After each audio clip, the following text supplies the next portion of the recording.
देखिए, तो एक्सपेरिमेंट का क्या ऑब्जेक्ट है? To find the moment of inertia of flywheel. Flywheel का मोमेंट ऑफ इनर्शिया कैसे कैलकुलेट करते हैं? ये एपरेटस हमारे पास है, इसमें क्या हमने दिखाया हुआ है उसको समझते हैं। एक इसमें फ्लाईव्हील ये है, एक भारी चक्र जिसको हम कह सकते हैं, घूमने वाला भारी चक्र होता है। इसमें एक धागा यहाँ से हुक लगा होता है और एक धागा होता है, और यहाँ पर इस धागे से इस एक्सल पे, ये जो यहाँ से इसकी सेंटर से रोड गई है, इसको हम एक्सल बोलते हैं, या इसकी एक्सिस ऑफ रोटेशन इसको बोलते हैं, क्योंकि इसी के अबाउट ये पूरा चक्र घूमेगा, फ्लाईव्हील घूमेगा। और इस धागे पे को हम इस पे पहले एक्सल पे थोड़ा इसको कुछ लपेट देते हैं, कुछ चक्कर इसके उस पर लपेट देते हैं, फिर यहाँ से वेट लटकाते हैं। तो वेट इतना होना चाहिए कि वो नीचे को इसको जब ये भारी हो तो एक्सल को घुमा सके, फ्लाईव्हील को घुमा सके। तो इतना भार इस पर वेट हमें यहाँ पर रखना है। और जब इस पर हमने एक्सल पे कुछ टर्न्स इस पे लपेट कर हमने उस पर रखे हैं, इस तरह से राउंड उस पर करे हैं एक्सल पे, कुछ 10 या 15 धागे के चक्कर उस पर लगा दिए, फिर उस पर वेट रखो। और वेट रखने से क्या होगा कि वो धीरे धीरे वेट नीचे को खिसकेगा और ये फ्लाईव्हील घूमना शुरू करेगा। और एक समय ऐसा आएगा कि जब इसके चक्कर पूरे यहाँ से ख़त्म हो जाएंगे तो ये धागा हुक से निकल के नीचे गिर जाता है, और उसके बाद जो फ्लाईव्हील है वो लगातार घूमता रहता है अपनी इनर्शिया की वजह से, अपने भारीपन की वजह से वो पहिया घूमता रहता है। तो N1 जो इसमें यहाँ पर दिखाया गया है, मोमेंट ऑफ इनर्शिया, इस फ्लाईव्हील का हम यहाँ से कैलकुलेट करेंगे, mgr_n1t² 4π n2 और n1+n2। अब इसमें समझते हैं कि ये फॉर्मूले के अंदर ये क्या चीज़ें हैं। m यहाँ पर वो मास है जो हम यहाँ से लग रखेंगे, मान लिया 200 ग्राम रखा, 250 ग्राम रखा, 300 ग्राम रखा, इस पे लटकाने के लिए पहले 200 ग्राम या आधा किलो रखा, 500 ग्राम या 1 किलो रखा, जो भी इस पे रखेंगे हम, तो इस मास को बार बार चेंज करेंगे। एक बार हो सकता 300 ग्राम रख लें, फिर 400 ग्राम, 500 ग्राम, बार बार रखेंगे, फिर देखेंगे कि वो नंबर ऑफ रोटेशंस कितने आ रहे हैं। तो ये वो मास है जो हम धागे पर पड़ले पर यहाँ पर रखते हैं। जी एक्सेलरेशन ड्यू टू ग्रेविटी है 9.8, हमें इसका पता है, वही हम यूज़ करेंगे।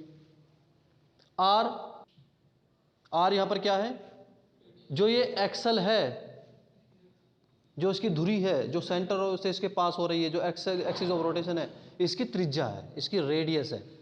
और इस रेडियस को हम वर्नियर कैलिपर्स की हेल्प से कैलकुलेट कर सकते हैं।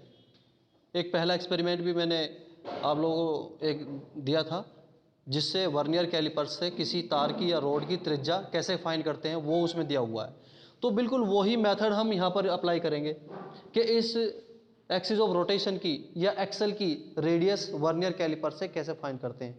तो ये इसमें काम करना है, तो वो हमारा यहाँ पर आर आ जाएगा। उसके लिए टेबल भी इसमें बनी हुई है कि मेन स्केल रीडिंग पढ़ेंगे, वर्नियर स्केल रीडिंग पढ़ेंगे, टोटल रीडिंग कैसा आएगी, x + y × y में लीस्ट काउंट करेंगे, मल्टीप्लाई करेंगे, और यहाँ से इसका डायमीटर फाइंड करेंगे, और फिर उसका आधा कर देंगे तो रेडियस आ जाएगी। रेडियस क्या होती है, d/2, डायमीटर का आधा कर दो तो ये उसकी रेडियस आ जाएगी यहाँ से। तो ये वाला भी काम हम कर सकते हैं। N1 क्या है, N1 है कि हमने धागे के कितने टर्न्स एक्सल पर दिए हैं, धागा हमने कितने टर्न्स एक्सल पर दिए हैं। अगर एक बार ऐसे कर दिया तो 1 टर्न धागा, दूसरी बार ऐसा आ गया तो 2 टर्न, 3 टर्न, यानी कि धागा में कितने टर्न्स एक्सल पर हैं, वो N1 होगा। धागा काफ़ी बड़ा होता है, उससे आप इसमें 5 टर्न भी दे सकते हैं, 10 भी रख सकते हैं, 5 भी रख सकते हैं, तो ये वो चीज़ है।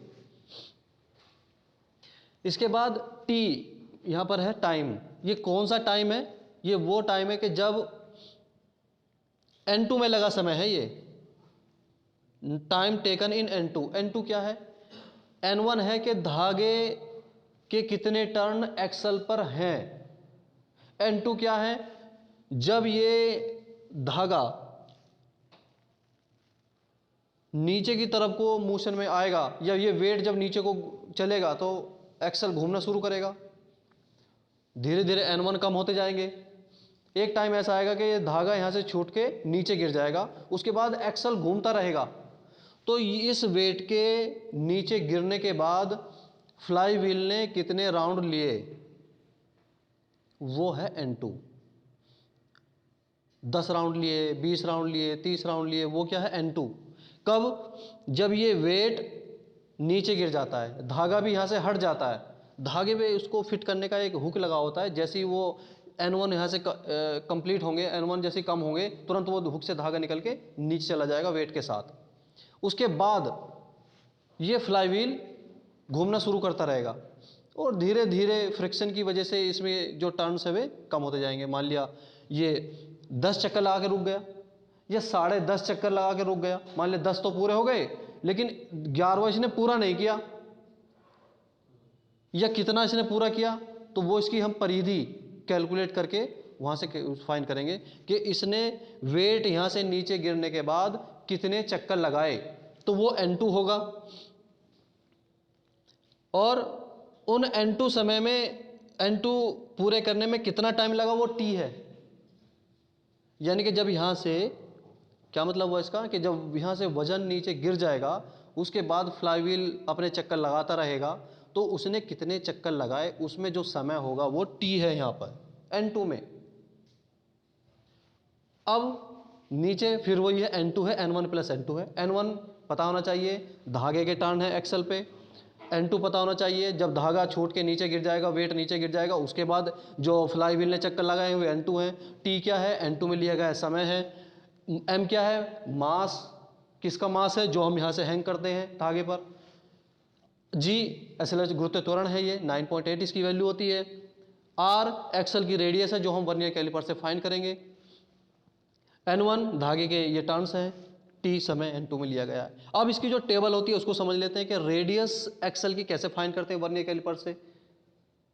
तो ये पता होना चाहिए कि मेन स्केल रीडिंग पढ़ेंगे पहले, और जब हम एक रीडिंग वहाँ पर लेंगे लैब के अंदर, तब भी उसको समझेंगे कैसे वहाँ से रेडियस फाइंड करते हैं एक्सल की। करेंगे भी, एक रीडिंग लेके देखेंगे भी। मेन स्केल की रीडिंग पढ़ेंगे और इसकी लीस्ट काउंट फाइंड करेंगे, और ऐसे ये टोटल रीडिंग आती है। और जब ये टोटल रीडिंग आएगी तो उसको डायमीटर आता है वो, फिर उसको आधा कर देंगे तो उसकी रेडियस आ जाएगी। तो ये वाली टेबल क्लियर है। इसके बाद सरकमफेरेंस हमें फ्लाईव्हील की पता करनी है, वो पता हो जाएगा कि यहाँ से इसकी रेडियस कितनी है फ्लाईव्हील की, वो नाप ली जाएगी। और जब रेडियस आएगी तो सरकमफेरेंस का फॉर्मूला क्या होता है, परिधि का 2πr। तो वहाँ से हम फ्लाईव्हील की ईजीली सरकमफेरेंस फाइंड कर सकते हैं, परिधि उसकी फाइंड कर सकते हैं। उसके बाद तीसरा इसमें काम होगा N2 की कैलकुलेशन का। N2 कैलकुलेशन कैसे करेंगे कि कितना मास हमने इस पर रखा, सीरियल नंबर मान लिया यहाँ पर ये 1 है, कि कितना मास हमने यहाँ पर उस पर रखा, 200 ग्राम, 300 ग्राम या 400 ग्राम, जो भी हमें रखना पड़ेगा वहाँ पर देखते हैं। उसके बाद हमने धागे पर कितने टर्न्स दिए, N1।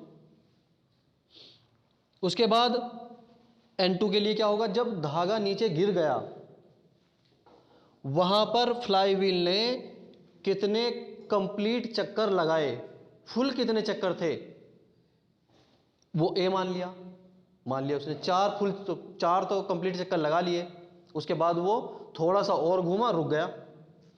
अब जो थोड़ा सा और घूमा उसकी कैलकुलेशन ये है, वो क्या है कि इनकम्प्लीट टर्न x माना। इनकम्प्लीट मतलब वो 1/4 आगे बढ़ा या कितना आगे बढ़ा, यानी कि वो हम परिधि कैलकुलेट करेंगे कि आगे की कितनी परिधि चला। एक चक्कर में 2πr चलता है, तो फिर कितना आगे बढ़ा उसको हम कैलकुलेट कर लेंगे x से। और फिर b क्या होगा, जो वो थोड़ा सा आगे बढ़ा उसको हम चक्करों में बदल देंगे। कैसे, x/p। p यहां पर क्या है, p इज द सरकमफेरेंस, कि वो जितना इनकम्प्लीट था उसको, जो उसकी टोटल सरकमफेरेंस थी, उसे भाग दे दो, तो ये आ जाएगा, चक्करों में बदल गया ये भी। फिर ये प्लस b को कर दीजिए तो N2 पूरा निकल के आ जाएगा। जब इसको एक रीडिंग आप खुद से लेंगे तो और ज़्यादा वहाँ पर क्लियर होगा। तो वर्नियर कैलिपर्स आपको चलाना आना चाहिए। इस पर 2 पैमाने होते हैं, एक होता है मुख्य पैमाना जिसको मेन स्केल बोलते हैं, और एक होता है यहाँ पर वर्नियर पैमाना। वर्नियर पैमाना कहाँ पर है? ये ऊपर जो दिया हुआ है ये वर्नियर पैमाना होता है और ये होता है मुख्य पैमाना। इसकी लीस्ट काउंट भी हम फाइंड करते हैं। जैसे इससे पहले कुछ वीडियो में समझाया था कि वर्नियर कैलिपर्स कैसे यूज़ करते हैं, इसकी रीडिंग कैसे करते हैं। और इसका हमें इस एक्सपेरिमेंट में यूज़ क्या है, जो यहाँ पर ये एक्सल दिया हुआ, ये एक्सल है यहाँ पर, ये जो दिया हुआ ये एक्सल है इसका, या हम कहें कि एक्सिस ऑफ रोटेशन है ये। तो यहाँ पर हम इसको ऐसे रखेंगे और टाइट करेंगे और इसको फिर हटा लो और फिर इसकी रीडिंग क्या आई, मैं मुख्य पैमाने क्या आई और वर्नियर पैमाने क्या आई। तो यहाँ पर ये एक्सल है यहाँ पर ये, तो इसकी यहाँ से आप रेडियस फाइंड कर सकते हो कि एक्सल की रेडियस यहाँ पर क्या है। तो इसका यूज़ हो गया। अब इसमें हमें कुछ वेट की आवश्यकता होती है।